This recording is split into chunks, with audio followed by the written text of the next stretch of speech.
Hey, what's up, everybody? This is Game Logic from the Rounding Off Infinity Gaming channel on YouTube.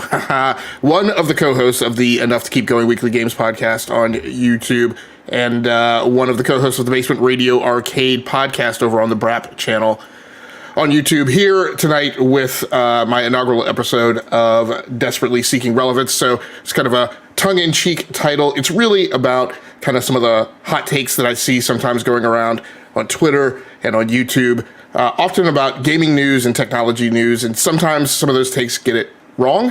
But it's also just kind of a general survey of the gaming news that's circulated for the day, and maybe a little bit of tech. We'll see how much of that we throw in here. I'm going to try and keep up with the schedule and make the rundown on time and keep it to about 30 minutes is going to be my objective. But we will see how we do. First thing that I want to go over here in the show, and I'm getting used to StreamYard and also trying to figure out how I want to do this show as well. So I'm going to try and bring up some of the news stories on the screen for people who want to follow along. But I'll also kind of be reading some of these for people who maybe just have this on as background noise. So first thing I want to talk about tonight in the rundown is the Apple Vision Pro. So the Apple Vision Pro was presented yesterday at the WWDC keynote event, which is really, I think there are maybe a lot of people who are unfamiliar with these events. The WWDC is really an event for developers. Sometimes Apple does product announcements there, but that's not necessarily the norm. And normally it's also many fewer products, so a very small number. Sometimes they'll do, like last year they did like the MacBook Air and the 13-inch MacBook Pro refresh, but they kind of dropped a lot of eggs in the basket yesterday. The Apple Vision Pro is their new wearable standalone computer that implements a display as AR and VR. And it is going to retail for $3,500, $3,499 technically, and shows up next year. So a lot of takes have gone around the gaming circles, kind of pulling this into the gaming conversation. That's really, in my opinion, not appropriate. It's really not a gaming device. It is what I articulated it as. It is a standalone computer that implements its display as AR and VR. And so it's much more akin to...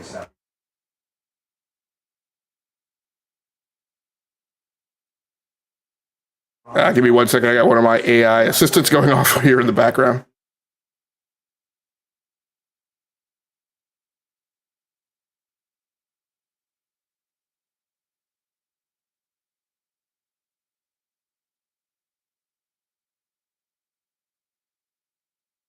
So my apologies for that. My Amazon Echo that I have down here in the studio is actually nicknamed Computer, so sometimes sets it off during podcasts. But at any rate, so this is really more akin to, it's basically a wearable iMac, iPad Pro, 13-inch MacBook Pro, MacBook Air. Those are the devices, not the iMac, but the 13-inch MacBook Pro, the iPad Pro, and the MacBook Air all use the same processor, which is the M2 processor that's in the Vision Pro. And so essentially what Apple is really selling you, and what they want you to do, is they're selling you a computer. They're selling you basically a new variant of an all-in-one PC, if you really want to think about it that way. It will have its own RAM, it will have its own storage, it has access to its own app store, it has its own built-in Wi-Fi, it has an integrated audio system. It is everything that you need to do standalone computing, except you're going to now have it in a wearable format. Essentially, you're then also going to not need a desk necessarily, although it does connect to desktop input compute components, so keyboards, mice. It has Bluetooth, etc. So I have up on the screen some of the things that I wrote about it after the announcement. To put it in the right pocket, the Apple Vision Pro is a standalone computing device. It has Wi-Fi, it has its own app store, it will have RAM and storage, connects to Bluetooth peripherals, has its own integrated audio system. It does not need a Mac, but it will work to share data and other functionality across your Mac, iPhone, and iPad. It has the same processor as a 13-inch MacBook Pro, iPad Pro, and Mac Mini. It is a spatial, general-purpose computer. It is not a peripheral. Can it replace your Mac? I'm not ready to go that far, but it is far more comparable to an iPad MacBook or a Dell XPS than a PlayStation VR 2. And that's the point where I kind of saw some of the dialogue running around, which is comparing it to a PSVR 2. I also saw comparisons of it to the Valve Index.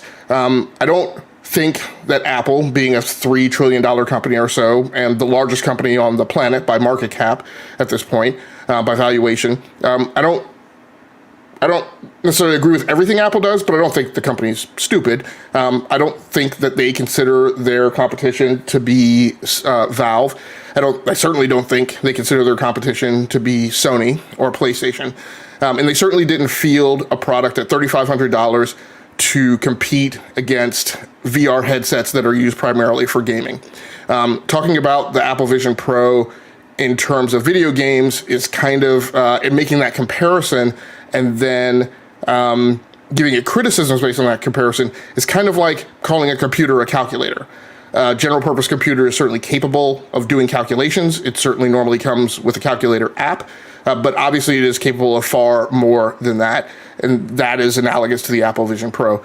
It is certainly not a product that's for everyone. Most of the people clowning about it probably are not in the target audience in the addressable market that Apple is focusing on for this device. The type of people that will buy this device should be somebody who is going to buy a standalone computer, a general purpose computer, and decides that they're going to buy this instead of buying an iMac or instead of buying a MacBook Pro.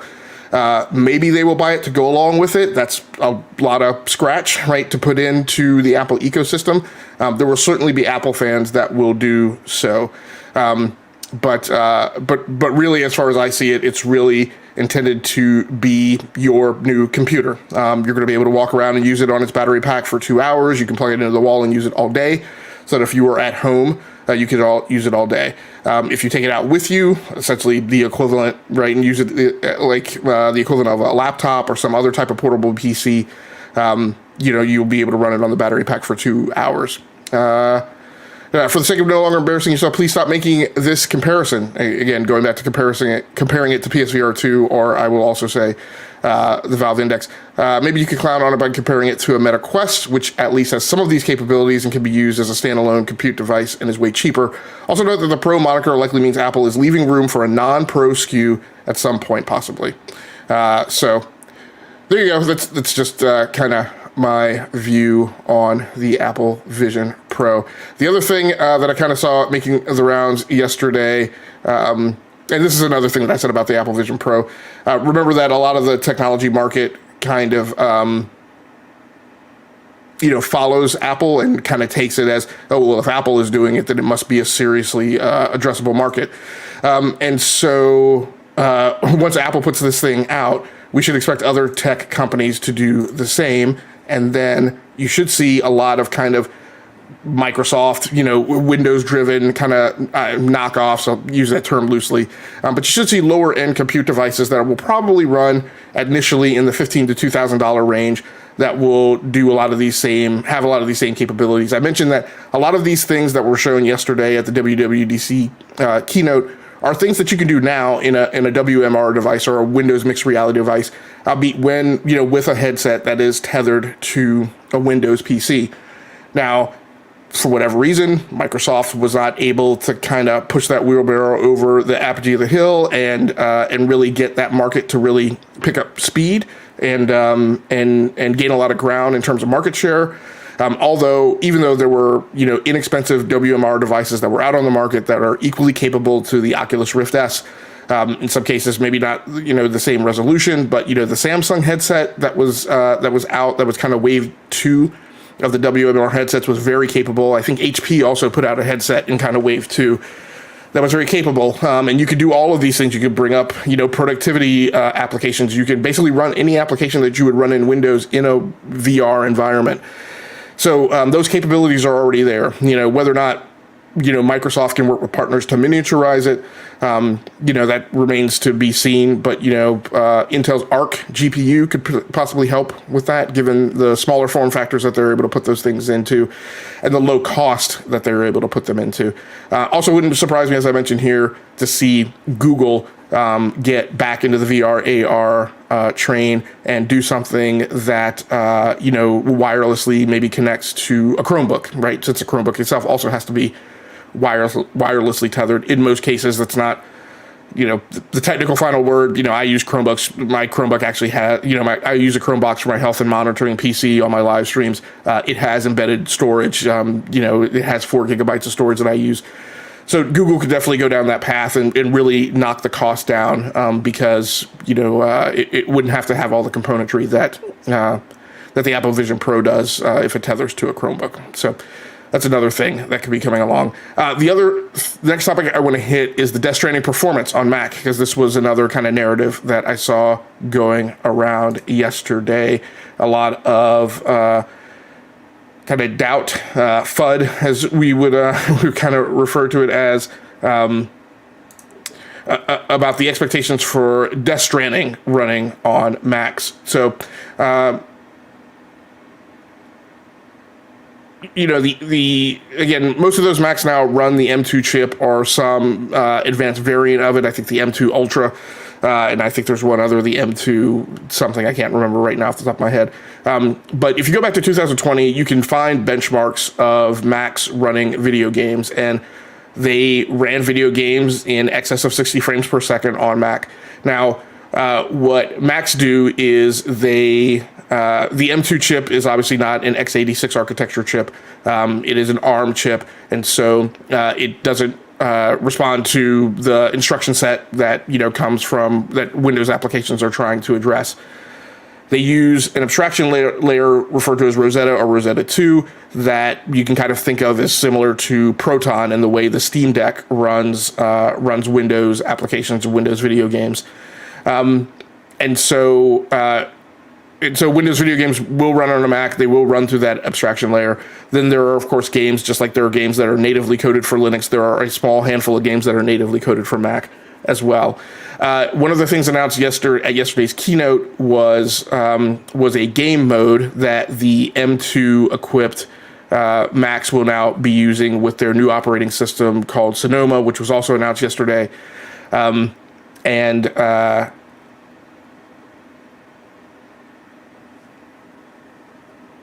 so that will increase the performance that I just mentioned. So I don't think that Macs are going to have any major problems running Death Stranding. I am sure that Kojima, given the meticulous detail that he normally shows for games of his running wherever they run, will take care and make sure that the game performs just fine on Macs. I think that's an overblown concern. Next thing that I want to talk about is Diablo IV sales numbers. So Blizzard has come out and indicated that Diablo 4 has been their fastest-selling game of all time. This story over on Push Square. Looks like success is contagious and the industry is having a humdinger every year. Hot on the heels of Street Fighter VI's humongous launch, Blizzard has now confirmed that Diablo 4 is its biggest launch ever. The organization, part of a $69 billion buyout attempt from Microsoft, didn't share concrete sales numbers in a press release, but noted that the title only officially launched today. There was, however, an early access period which started on June 1st. Now, some of these sales numbers in my mind should be taken with a grain of salt. I would refer to some of what's going on with Diablo 4 as kind of marketing shenanigans. There was the whole kind of contest to have people race to see who was going to be, max level the soonest, which was kind of an old World of Warcraft shtick that they used to pull. But at the end of the day, it's a good game. Apparently, it's gotten good critical reception from the media. Gamers seem to like it. I bought it myself this morning on PlayStation 5. I will probably also buy a copy on PC. I'm having a good time with it, despite my typical resistance to playing a game like that on console. But I'm having a good time with it. All that we know right now is that about 93 million players have logged in, at least at the time of this article, which I saw one of my mutuals, KMed, over on Twitter, run some numbers using average number of hours played per day. I think, actually, it's not 93 million players. It was 93 million, had logged 93 million hours, and kind of use that calculation to extrapolate how many numbers of copies they had sold. The GameIndustry.biz article that ran today had a little additional data in it. It talked about the fact that World of Warcraft in 2020 sold 3.7 million copies on its first full day of sale. Before that, in 2012, Diablo 3 had sold 3.5 million units like I said, in 2012.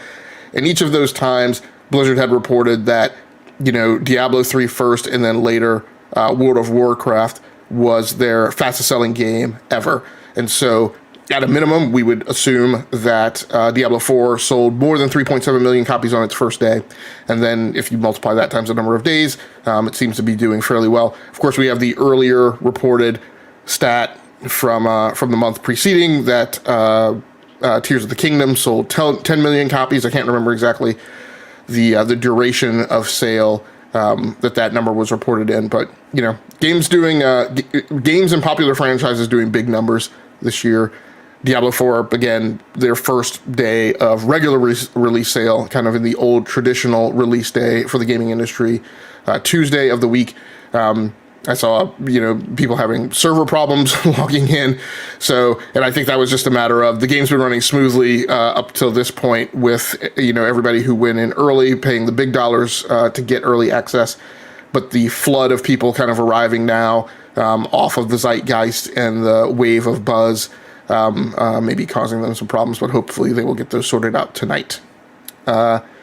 Next story in the rundown is Mortal Kombat 1 may feature returning characters from MK4. This news story over on Shack News by Donovan Erskine. This week we'll get our first look at gameplay in Mortal Kombat 1 during Summer Game Fest, set to launch in September. The news entry in NetherRealm's fighting franchise is once again hitting the reset button and rebooting the timeline as fans speculate what characters will be on the game's roster. Co-creator Ed Boon has thrown gas onto the fire, teasing the potential return of characters from Mortal Kombat 4. So Boon didn't really tighten up, what exact characters from MK4 there would be. MK4 was a late 90s title, I think.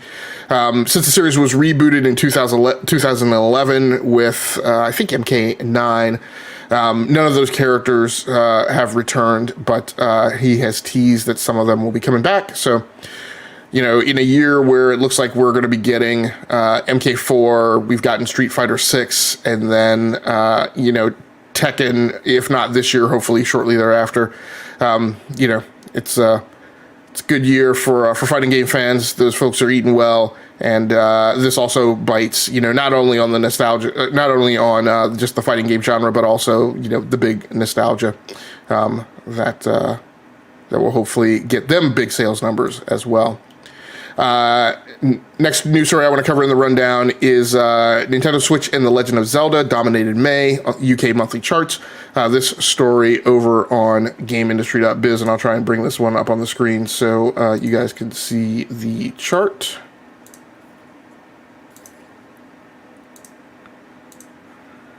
Okay, like I said, this story over on GameIndustry.biz by Christopher Dring. The UK games market in May was driven by the launch of one particularly big Nintendo Switch game, The Legend of Zelda. Tears of the Kingdom was comfortably the number one game in May, and that's without Nintendo sharing digital data with the GSD charts. Nintendo is the only major company that currently withholds these figures. So Tears of the Kingdom has gone out and gotten in front, or actually is only behind 2006's Twilight Princess and 2017's Breath of the Wild. This was a big shot in the arm to the game industry overall in the UK, with sales up 30% compared to the same period last year. Of course, last year there was no big major release in the month of May. We also got Hogwarts Legacy, which landed last week. Hogwarts Legacy for the last gen consoles. 53% of that game's sales were on PlayStation 4 during May, with 24% on Xbox One, and the remainder were all on the PlayStation 5 and Xbox Series X and S. Lego 2K Drive also making a splash. That also helped. The Legend of Zelda also helped boost Nintendo Switch sales. So the Switch ended the PlayStation 5's 4-month run as the UK's number one console. Again, this being quoted from the article, taking the top spot despite a 5% dip in sales month on month. However, Switch sales are up 28% over May last year. So that title helped Nintendo Switch hardware sales dethrone the PlayStation 5. And here's the chart overall, both digital and physical, again, with the exception of Nintendo. So Legend of Zelda was in at number 1, Hogwarts Legacy at 2, Star Wars Jedi Survivor in at 3, FIFA at 4, GTA at 5, Dead Island at 6. Big props for Deep Silver having their best-selling game, I think, ever. Reported good numbers in the US last month, I think, and now good numbers in the UK. So, positive outlook for them. NBA 2K3 getting the top share. Far Cry 6 selling well in the UK. Red Dead Redemption 2 still working for Rockstar. And then, amazingly enough, The Division 2 in at number 10 in the UK. I know we're supposed to get some new content for The Division 2 sometime this year. So I was kind of surprised to see that one slip in at number 10. Sometimes people ask, why does Game Industry Biz report UK numbers? Why do we care about UK numbers? And for me, one of my perspectives is I kind of look at the UK sales numbers as kind of the Golden Globes to the Oscars as represented by the MPD numbers, or whatever MPD's been renamed. For U.S. sales and global sales the following month. So to me, it's kind of a precursor of what we should see next coming down the pike from global sales. Next story is over on NBC News, and then also backed up by another article on Game Industry Biz. Microsoft to pay $20 million FTC fine over storage of Xbox information. Microsoft has agreed to pay the Federal Trade Commission $20 million for collecting personal information on Xbox players younger than 13 and not properly informing parents. A spokesperson for Microsoft, which owns the Xbox series of video game consoles, said that the company is committed to complying with the order. The settlement was announced Monday evening and must be approved by a federal court before taking effect. So a couple things on this. A few months ago, we got a report that Microsoft had also made a settlement to pay a fine, I think, for an SEC case for inappropriate sales that were not in compliance with U.S. trade regulations to Russia. The difference there was that was a case where Microsoft had discovered the non-compliance issue themselves and had self-reported it. And then, once the SEC had investigated, rather than having the SEC kind of follow through, with a lawsuit of its own, Microsoft just said, we found the error, we're just going to pay it. And that obviously makes sense. And that's kind of what you want to do with compliance regulations is you want to self-audit, you want to have a recurring program that does that. And when you do find discrepancies and errors, you just want to report those yourselves, get out in front of it, make yourself appear as honest as you can possibly appear. This is an issue where, as far as I know, this resulted from an investigation. I'm not sure what government agency initiated it, but the key thing here is that there are laws in the United States that govern, what the age of U.S. citizens that data can be collected on. There are also laws that govern the minimum age that can be advertised to on the basis of collected personal information.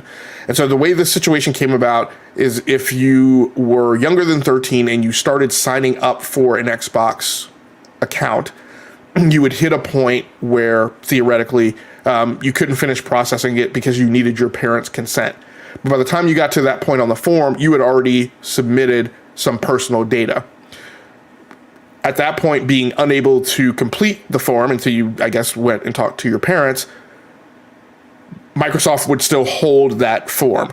If you never came back and completed that form, Microsoft would continue to just hold that information.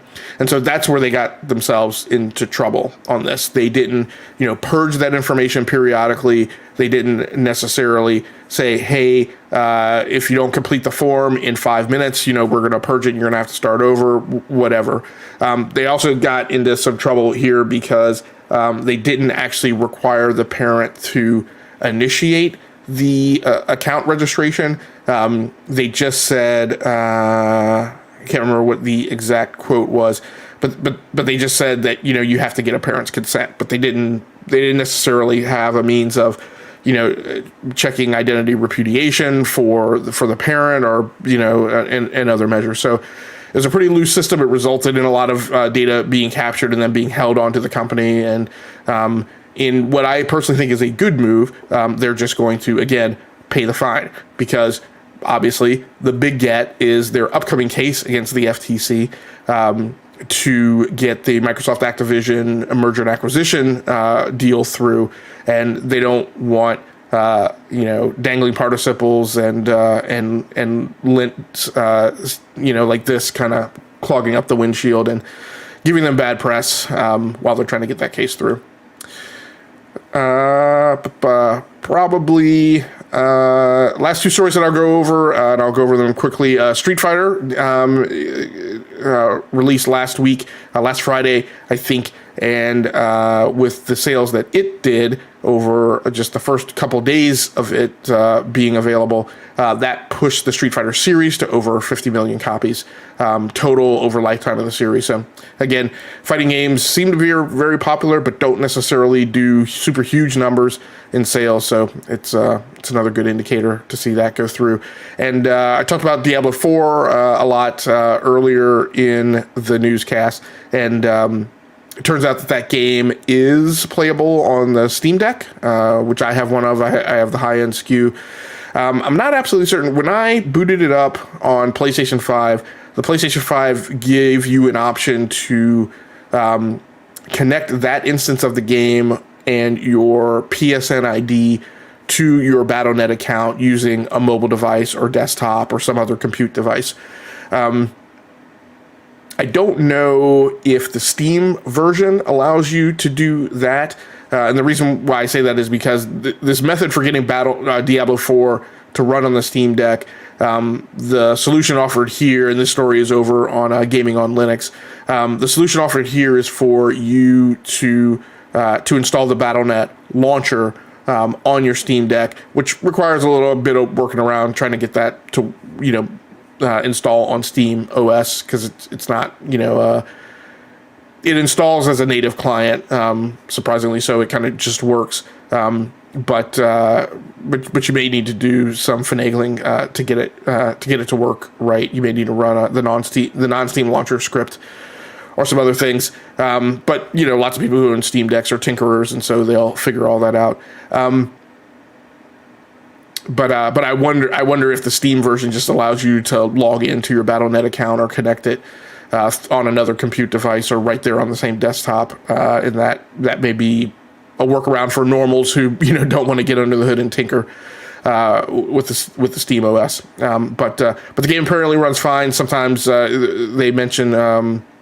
The author here mentions one lockup that they experience when trying to run it on Linux desktop, because you can install Steam OS or run a Linux version of Steam on an Ubuntu box to play games on a Steam desktop, just like you do on the Steam Deck. So on the desktop, they mentioned one instance of it locking up, but then they were able to get past that. On Steam Deck, it seems to run fine. You have to kind of go in and monkey with some settings, lock it to 40 frames per second, and then it runs. But on Linux desktop, they've been able to get it run at about 100 frames per second or more. So more good news for Steam Deck owners, another great game that they can take in a portable format. So I was going to talk a little bit about kind of my own experiences using the Samsung Galaxy S23 Ultra.